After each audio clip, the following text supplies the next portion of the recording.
What up? What up? What up, everybody? I hope you're having an amazing day. It is middle of the week. It's hump day. It's Wednesday. The 30th is the last day of April.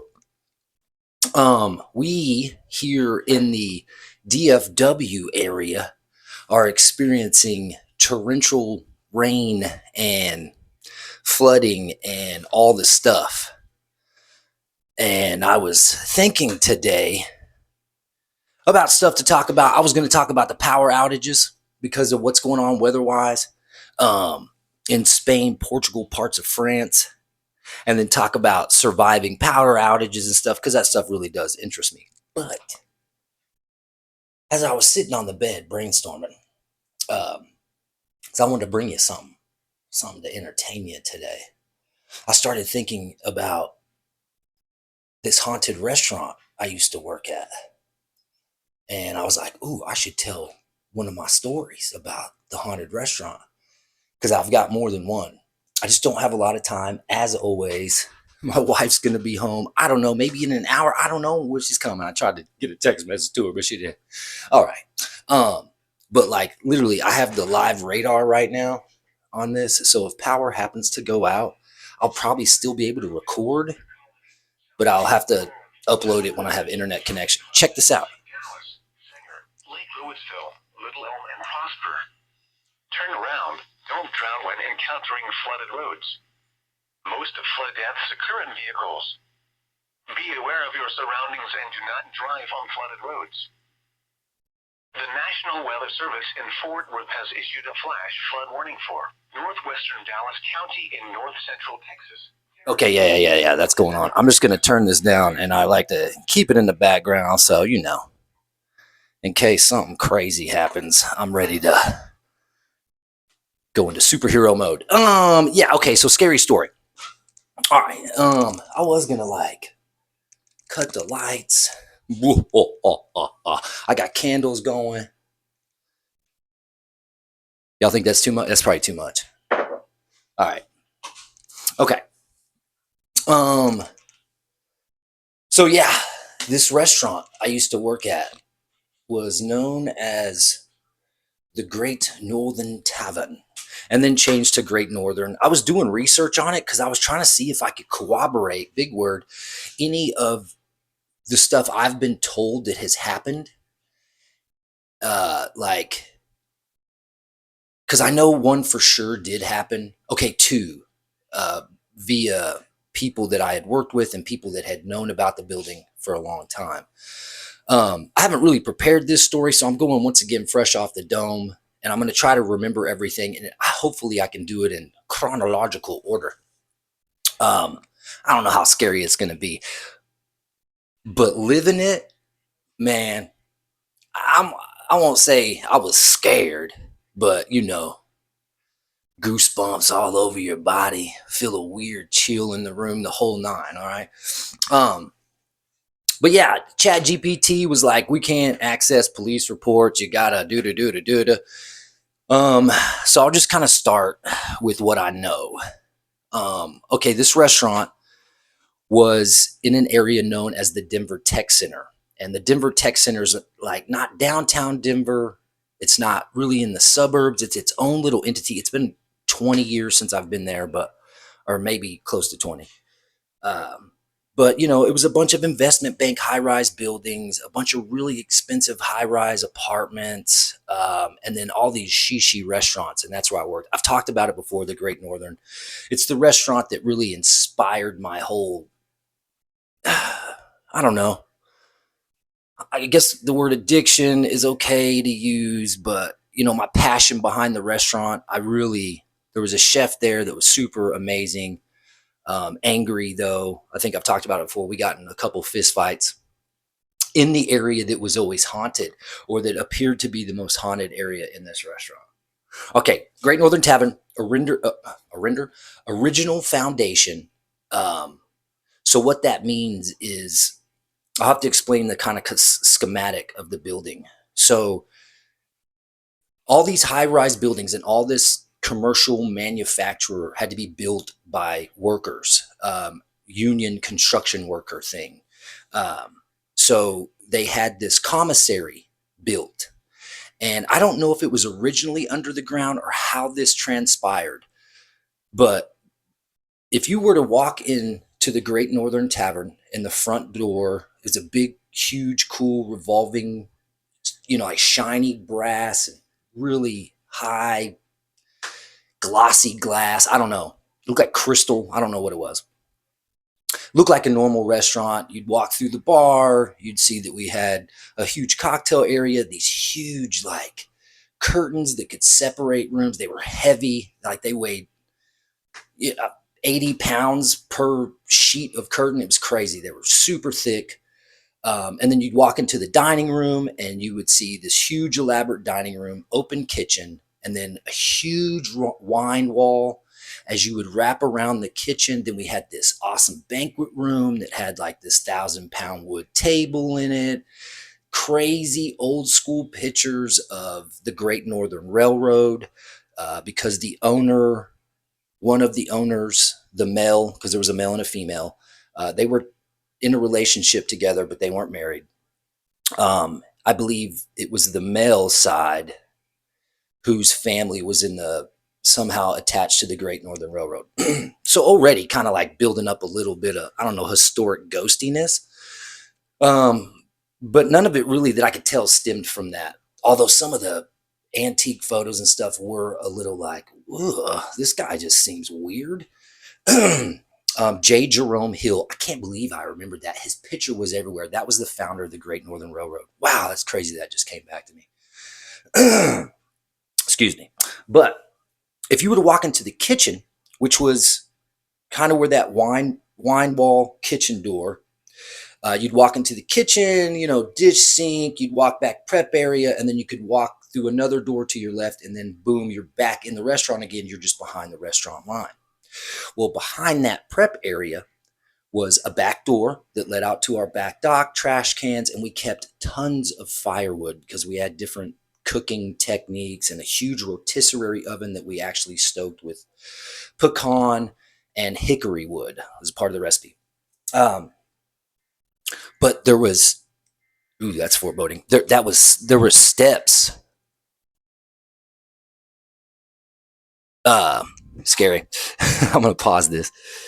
There were some steps that led downstairs underneath this restaurant.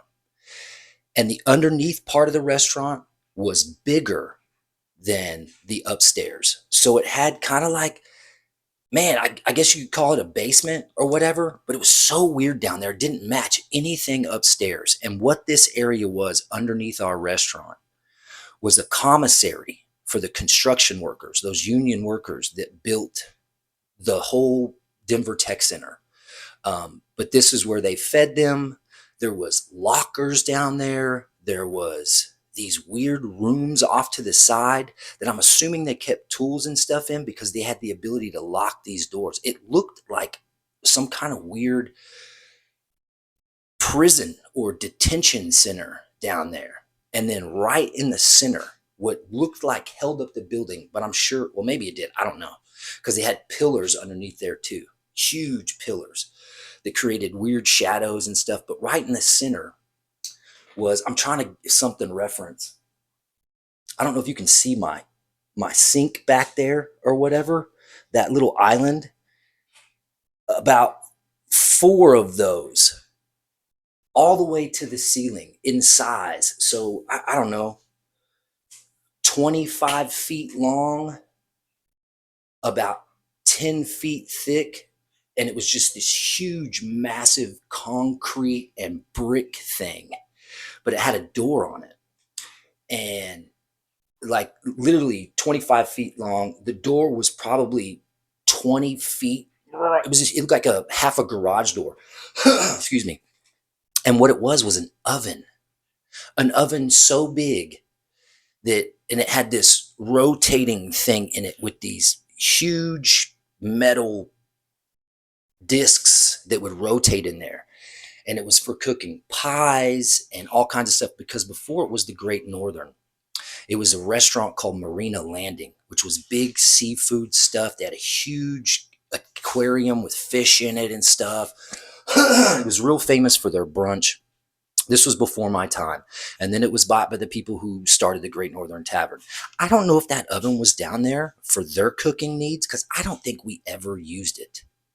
But it looked like you could lay bodies inside there. That's all I'm saying. It was so weird, such a weird thing down there. It looked like it held coffins. I'm just trying to paint the picture. What we also used that downstairs for, because there was a huge refrigerator down there. Actually, I think there was 3 refrigerators. One was like prep stuff. One was like expensive stuff that we had to lock up. And then the other one was also locked, and it was our beer keg cooler. So we kept beer kegs down there, kept them cold, but we also attached all our taps down there. And we had like 28 to 32 taps, just depending on if we had all the lines running. I think I'm right about that. Man, yeah, because each tap island had 15 or 18 things on it. I think I'm right. Anyway, I've worked at too many restaurants. Sometimes the details blend. So the kegs were actually attached in there, and then their nitrogen lines, or however they were powered, were fed up to the upstairs of the restaurant. I had probably worked there 6, 8 months before anyone told me about the haunted stuff, or where it originated from, or the energy, or anything. And I believe it was a young lady. Man, I was the last person she trained. I think her name was Christy or Kristen or something. Um, the manager's offices were also down there. And then when you finished your shift, morning, lunch, dinner, or whatever, unless the manager took it from you upstairs, because they had to take all the paperwork downstairs, the printer, chef's office was down there, front of the house manager's office was down there. The sous chef kind of just shared the major chef office. They had 2 separate desks in there so they could, do their admin chef stuff. Uh, it was like late one night, and the woman who had trained me, Kristen, she was now managing. I think she was the assistant GM or something. Um, but we were down there, and it was just us, because I was like the closing server. So I had the last table. Maybe the bartender was still there closing up, because it was usually the closing server, bartender, and manager. There may be somebody in the kitchen, but dude, when the kitchen closes, those dudes are usually 15 to 20 minutes ahead of time anyway, like already starting to break stuff down, plastic wrap, put stuff in fridge, toss whatever, they're cleaning. They're mopping the floors usually while we're getting the last table out, or, somewhere in that time frame of instances. Uh, but we're down there, and I'm giving my paperwork, and we're just, we're talking. I think I'm sitting in one of the other chairs down there, because like every front of the house manager had kind of like a little desk in the major manager office. And we heard something that kind of sounded like it was from upstairs, but also sounded like it was down there with us. And it was this clink, clink, clink, clink, clink, and it would fade. And then clink, clink, clink, clink, clink, and it would fade. And then it would stop for a minute. And then we would hear it again. And I was like, yo, what is that? I was like, is there something on down here that we should turn off before we leave? Because it's like, I don't know, dangerous. And she was like, I've never heard that before. She was like, I'm scared to be down here by myself. She's like, I'm kind of glad you're with me right now. She was like, let's go look. And even if you turned all the lights on down there were still huge pockets of shadow, no sunlight. Like, we're talking underground bomb shelter. This place would be perfect for tornadoes or anything like that, except for the ghosts, entities, energies, whatever it is. I don't know if I believe in any of that. I feel like sometimes when tragic events happen, maybe the energy gets trapped there. And if you're susceptible or open, you might pick up on it. I don't know. That's just a random dickism, if you will. For entertainment purposes only. My wife won't even watch this video. She won't even let me tell her any of my ghost stories. She gets freaked out. She can't watch scary movies at night. Has to be during the sun time. Anyway, so we turn the lights on as much as we can down there. and we start checking the perimeter, like the coolers. Maybe we thought a compressor was going out, but what it was that big rotisserie oven thing that she didn't even think it worked anymore. And it was on and it was heating up. So it was doing its rotating thing and it was warming. So I'm assuming it was like gas, maybe I don't know how the steps to make all that possible. And the fact that someone knew how to do it because we didn't use it would mean you'd have to light the gas, turn on the motor, unhook this thing because we had to figure it out to turn it all off. And then she had to call chef. He had to come in and make sure everything was turned off. I had already taken off by that time. But man, it was so weird because we were walking around, open up the coolers, looking in, and then she proceeds to tell me why she gets freaked out down there. Before I tell you that part though, uh, that that big oven thing, I'm assuming was attached to the first floor up there, the second floor, however that works, to the main floor, the ground level floor, is because the heat had to escape. So I guess there was some form of chimenea, to get to let off, you know, if you burned your pies or whatever you have in there. So freaky. You could lay down in there, like 5 people, because it had like 5 trays. You could put 5 people laying down in there. I just weird. And I've seen those before, but I've seen them in restaurants like Marie Callender's because we make multiple pies. Yeah, you know, um, yeah, we didn't make no pies at this restaurant though. People pies. No, I'm just kidding. Uh, so yeah, she's like closing the final cooler. We have now discovered it's this thing. We're trying to figure it out because there's all these knobs and cranks and stuff on the outside of it. It looks like it belongs in a submarine. That's the first thing I thought because there was these spinny iron things that like unlock the mechanism.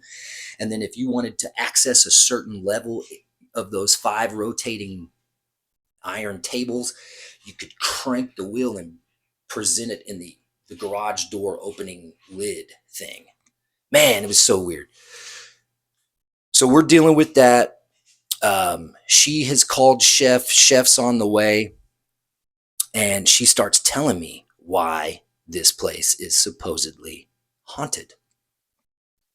I need a little nicotine. Hold on. It's about to get real.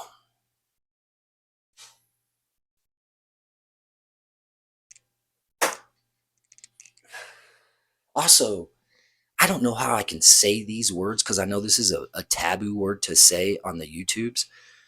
Um, um, I think it was a total of, I can't remember if it was 3 or 5 people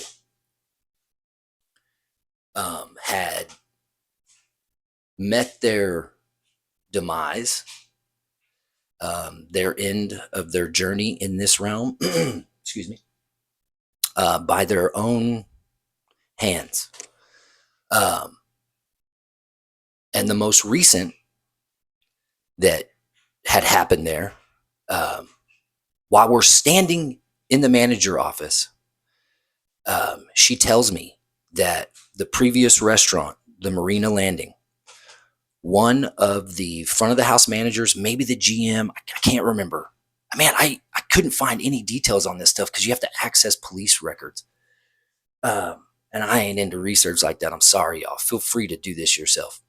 Who knows, man? Maybe they were lying to me, but I really feel like a couple of these are true because everyone corroborated this story that I worked with. And then they told me their ghost stories. Um, but one of the front of the house managers in the very office that we're standing in down there, um, how do I? He, committed the demise thing to himself with like an electrical cord, and he did it by using one of the support beams down there in the manager office. And so somebody found him the next morning. I was like, what? And she's like, yeah, you can kind of see where like the little ceiling tiles were still disrupted. They didn't replace them because they were like cracked and stuff. So she was like, it was about right here. And the moment she told me that, and like it sunk in, like she wasn't playing, you know how uh, those fluorescent lights will, it did that. And she was like, okay, let's go upstairs and wait for Chef. I was like, what? So we're walking up these steps. They were deep iron steps. It looks like, I swear to God, down there, it looks like where they shot Saw before they made it all scary. Because there was big sinks and washing areas that it just, weird. So we go upstairs. We sit at a table. I think she's having a glass of wine. I'm having a beer because we're off the clock waiting for Chef. Excuse me again. And she, sorry, Jiminy Christmas. She proceeds to tell me the previous things that have happened there. So, yes, when it was the Marina landing, there was one. And then before that, that commissary area that it was, for feeding the workers, the construction guys. I guess on two separate occasions in that basement with some of the construction dudes, two more men had done that same action. I don't know if they used electrical cords or whatever, but I guess one of them was a electrician, and one of the other ones, and they were just like months apart, was like a contractor, some, on the business side of the whole construction there.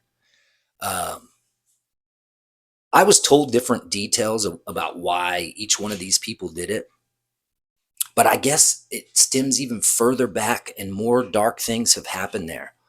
Um, I can't say necessarily if any of that is true.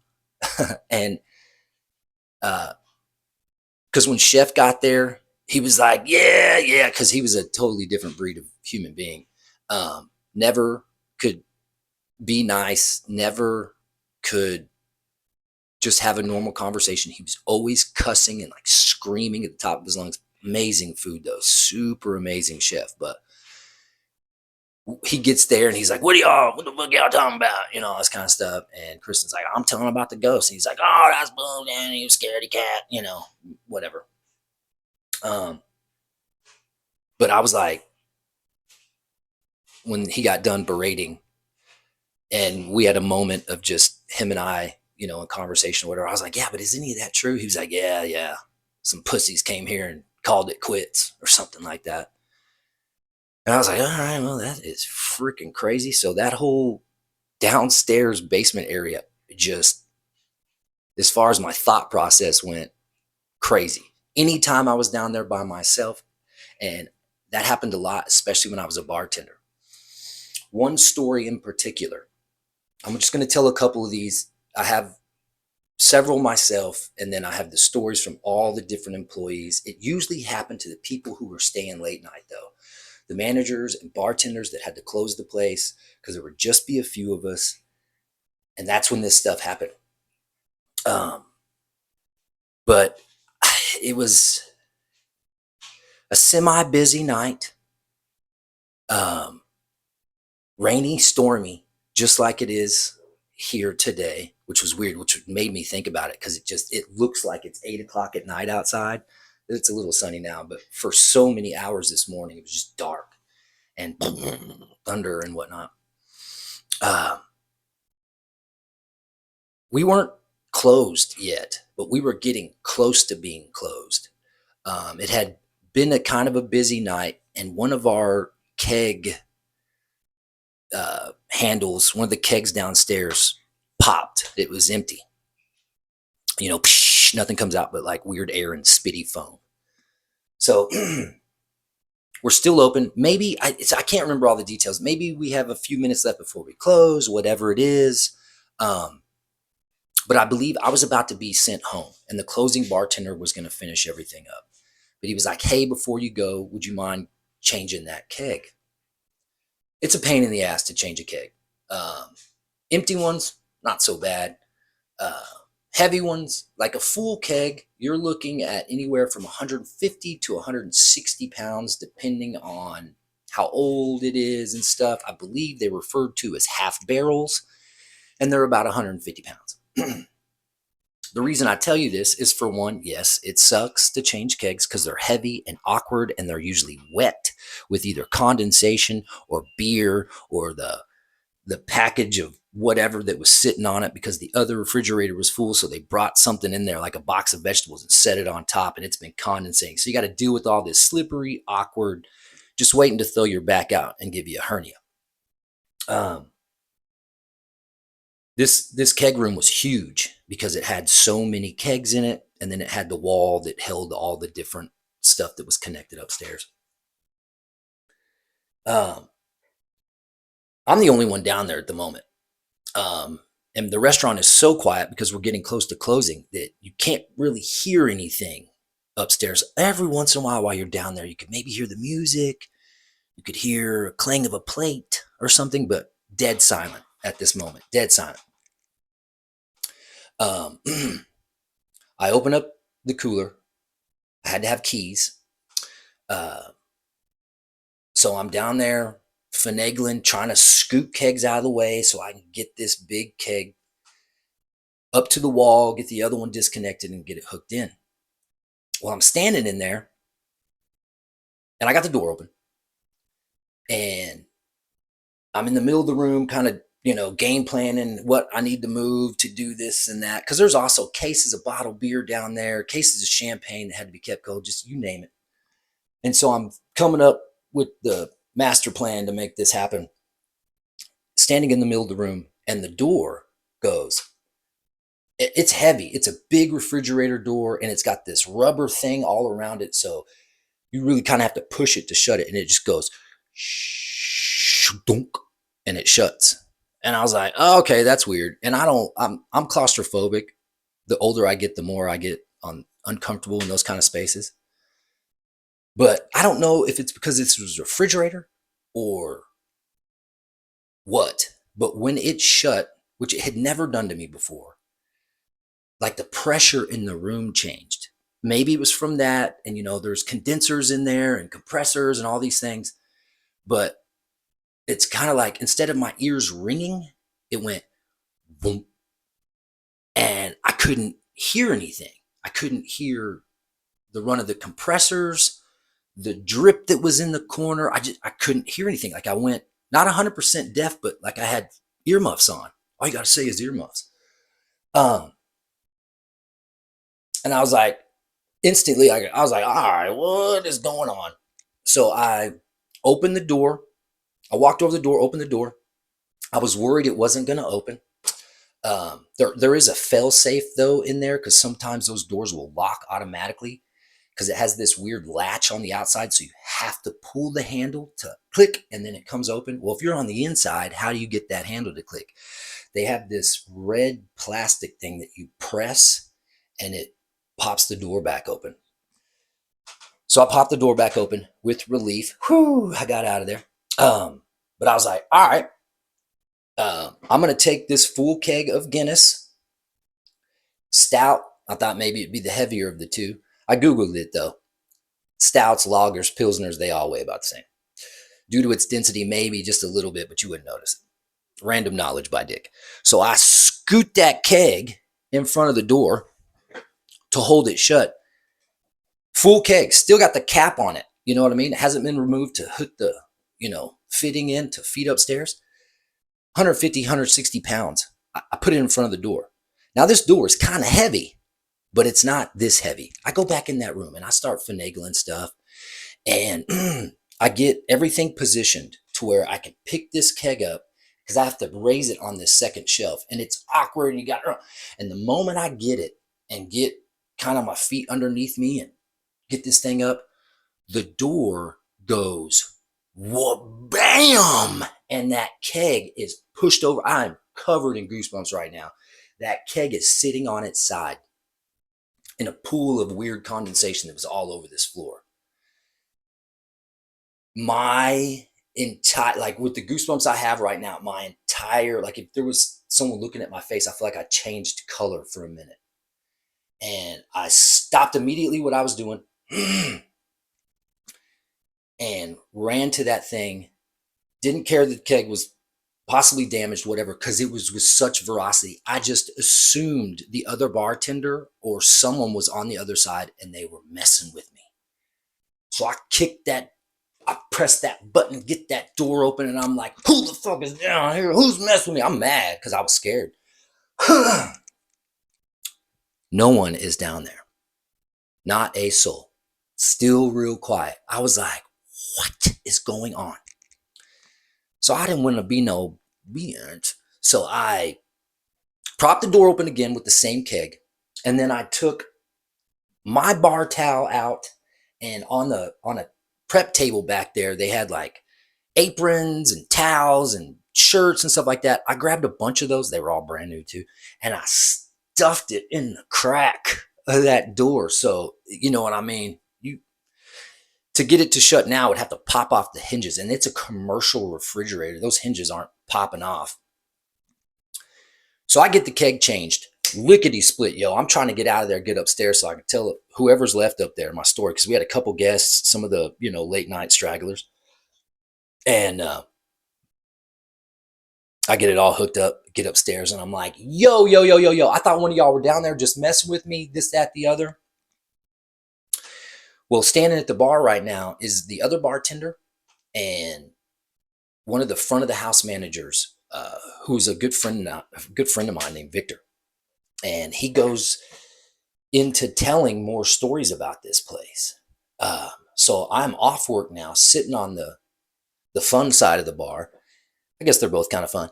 But the side that you have to pay for your drinks. Not that I did a lot of the paying for drinks, but I did a lot of drinking back then. So I'm sitting there and he's telling me stories, and he goes to tell me about what he has seen on the camera footage there. So we had cameras in the building.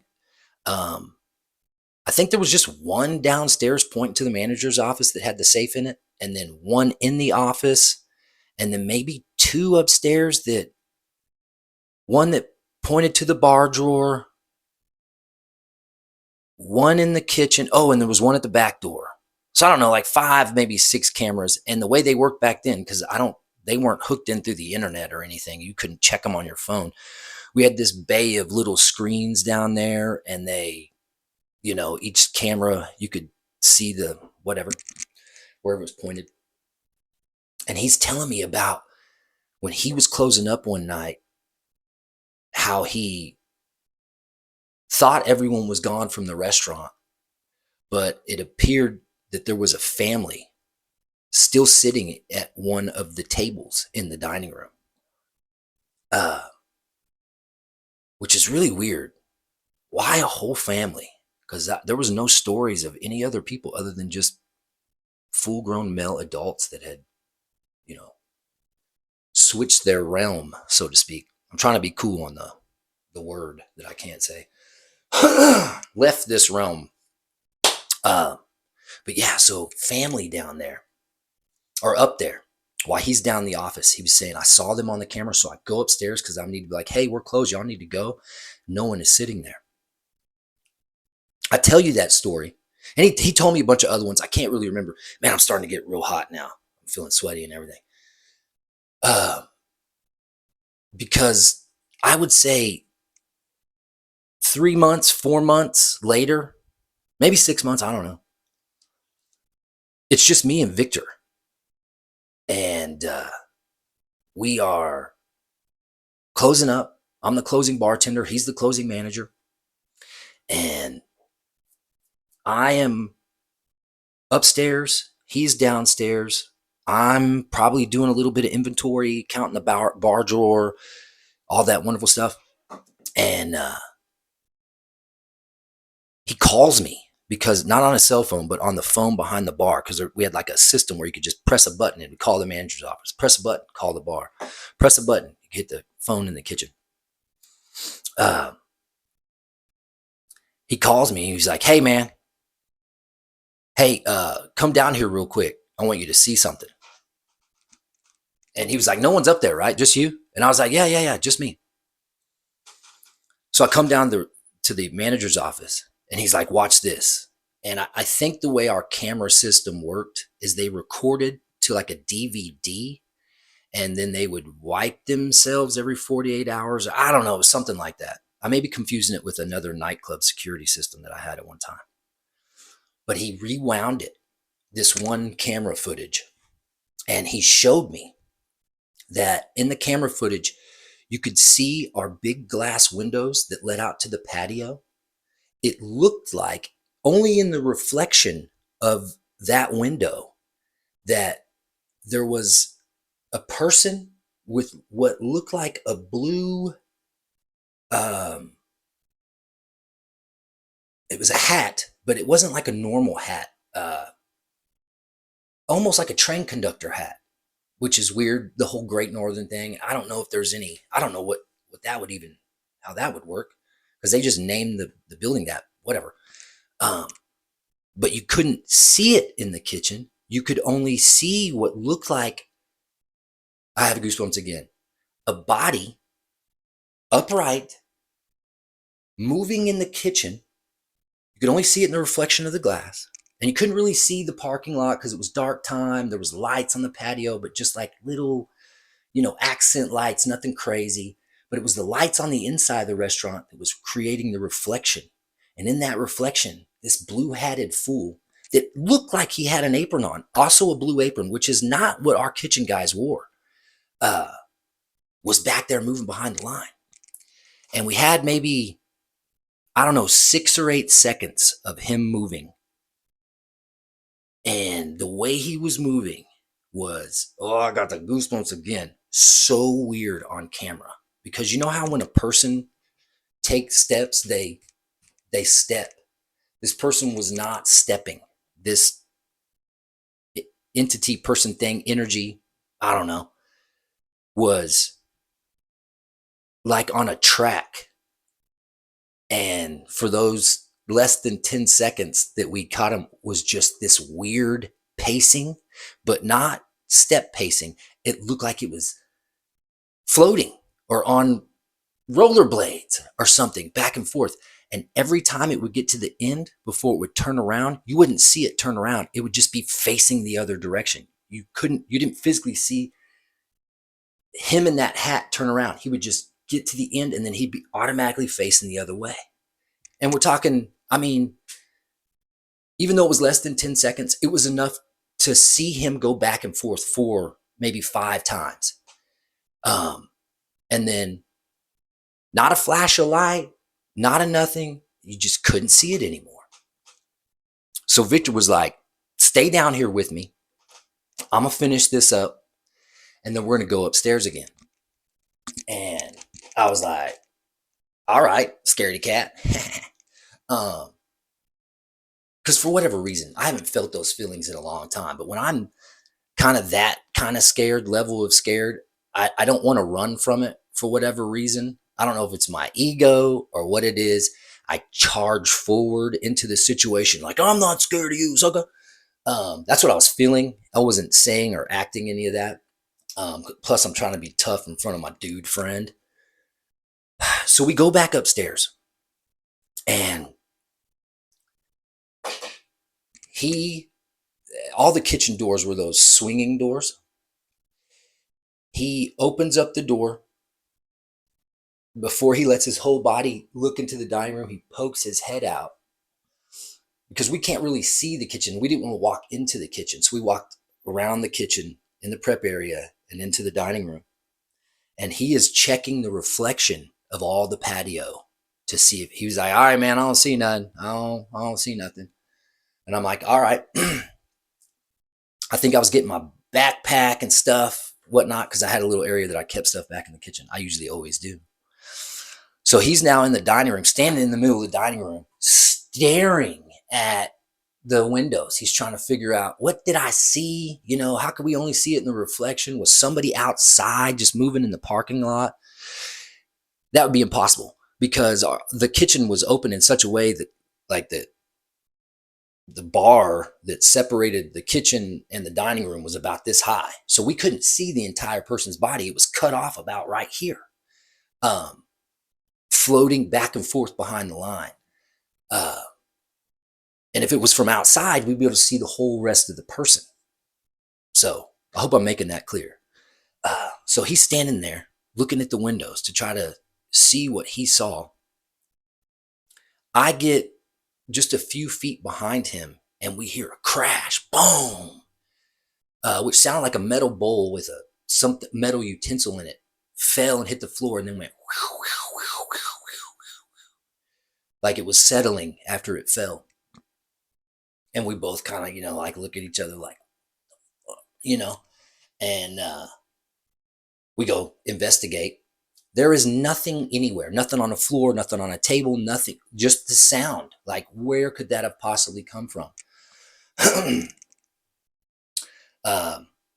So we continue to kind of, scan the restaurant, because what if someone has broken in there, or, who knows what we saw? We could have saw somebody trying the front door and it reflecting off the patio door. And I don't know, how could they have been floating and what were they wearing?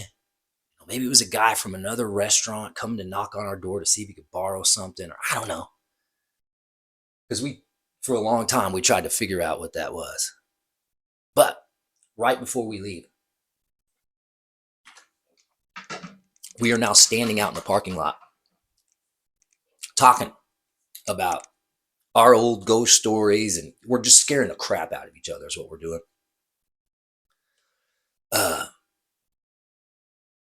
And we're kind of where the employees would park. We're good little employees. And the way the outside of this restaurant worked, the back door was protected by this huge brick wall, and that's where all the wood was stacked. And then opposite of that were the big trash cans.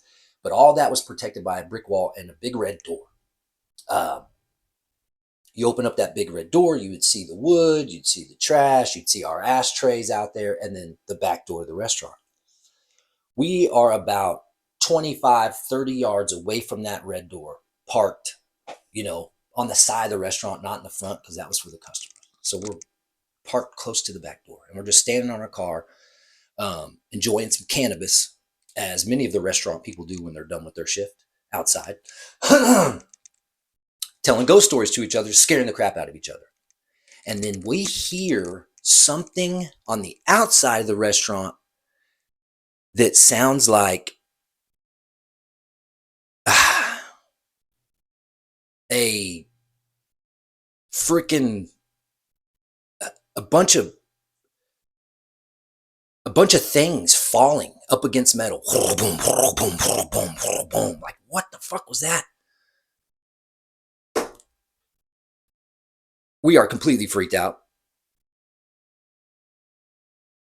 I think my wife may be coming home right now. Hold on.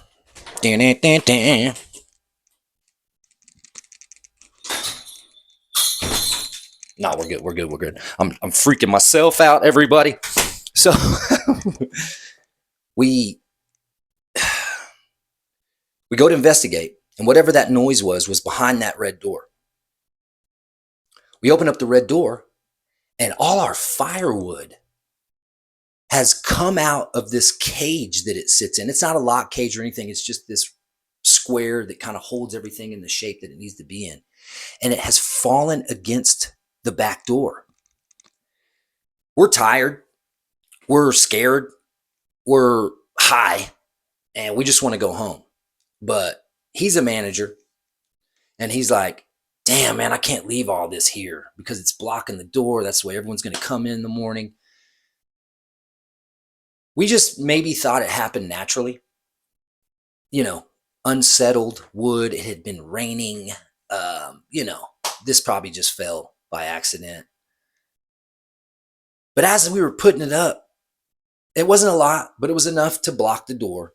It wasn't stacked up it had fallen, and, now a good 20, 30 pieces of wood about yay big were blocking the door. So he's like, just help me pick this up real quick. So I'm helping him pick it up. And I'm like, man, how could this have fallen this way? Because all the pieces of wood let's say it was like this. Let's say it was like, like this. The door is over here.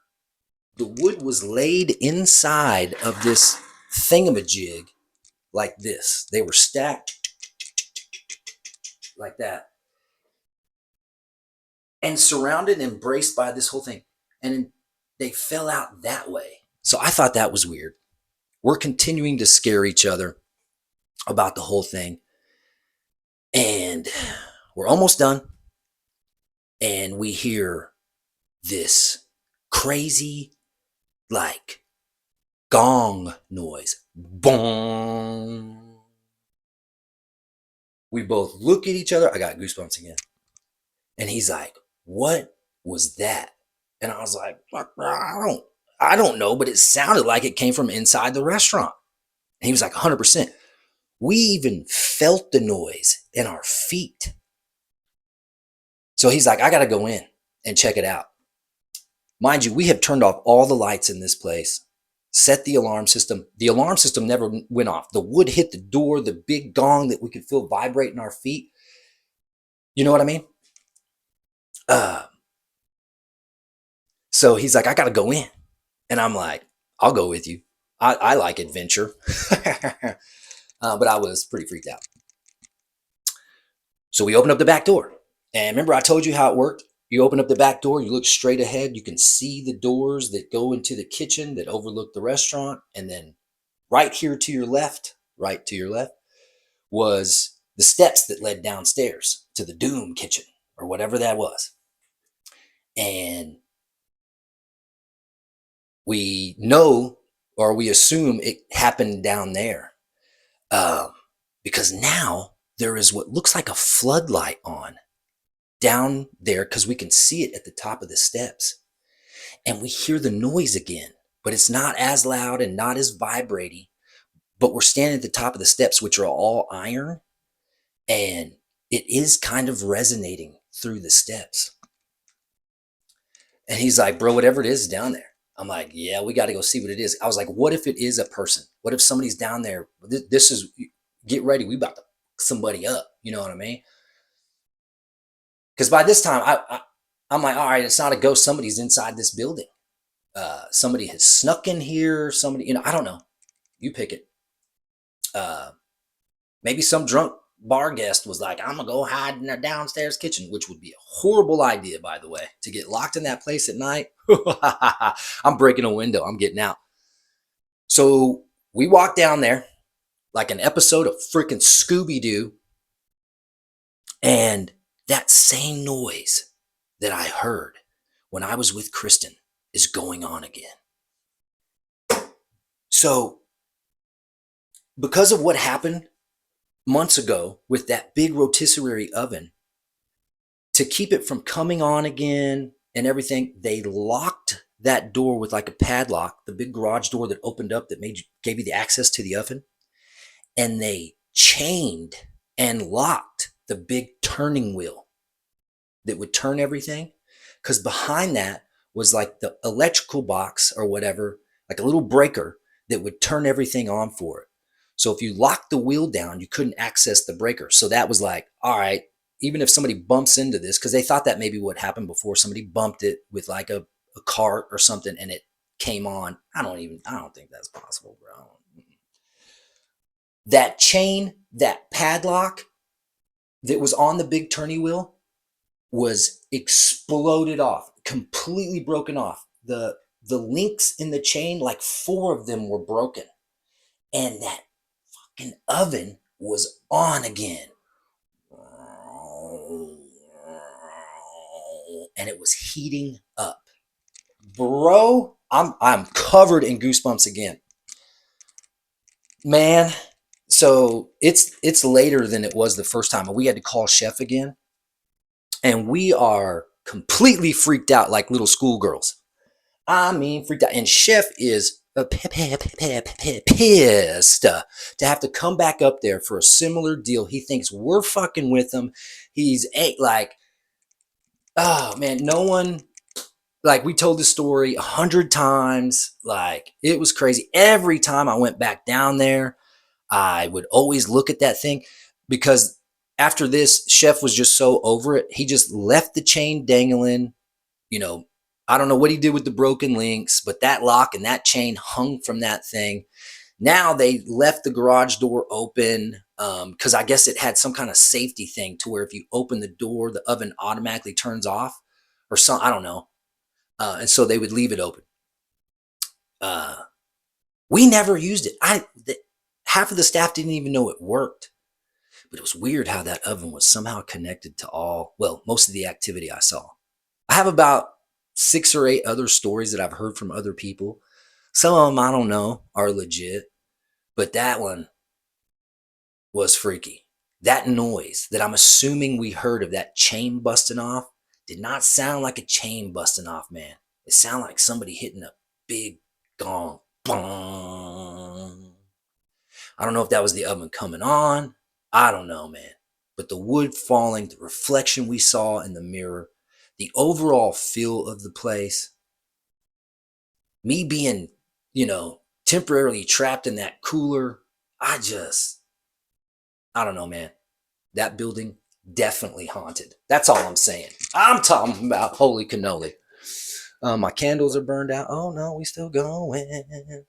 All right, y'all, what you think? Put in the comments what you think about my story. I probably could have told it better if I would have prepared more. Hold on. No, I'm just kidding. That was weird. It looked like it was out, but it's still going. All right, I'm blowing my candles out now. All right, so I wanted to bring you a little something different today, so I thought I'd tell you one of my ghosty stories. I have some other ones. One from my childhood that I am kind of saving because it's so dark and nefarious, and maybe just because of the way I'm remembering it from my childhood, it really scared the crap out of me. Me and one of my friends, I'll save it for another day. It's one my wife won't even, like, she doesn't want to hear any of my stories, but I've told her a little bit of details about it before, and she's like, no, stop it, I don't want to hear. Man, it involves Satanism. We found this weird, I'll tell you later. I'll just keep going. Let me see my time. Oh my God, am I at an hour? Holy schnickel fritz. All right, y'all. I'm sorry. I did not realize I was talking that long. Hope you like the scary story. Day takers, once again, it is Wednesday the 30th. I hope your hump day is amazing. If you're in this area, it is floody and gray, and I know it's sometimes hard to get things going when the outside feels this way because I love some sunshine, especially the older I get. But yeah, I hope the day takers are taking the day. Hope you enjoyed my story a little bit. I don't think I'm real good at telling ghost stories unless I can, really give you the detail. But yeah, there's one. There is one. The night at the tavern when the ghosts are afoot. All right, day takers, I love you. Thank you so much for allowing me to fill your time with a little bit of my ramble. I hope the rest of your day unfolds with success and does so continuously. Remember, take your day, and whatever that means to you, even the littlest win is a win in the bag, and that can be construed as taking the day. I love you. I will see you soon. Remember, get in there. Spread your love.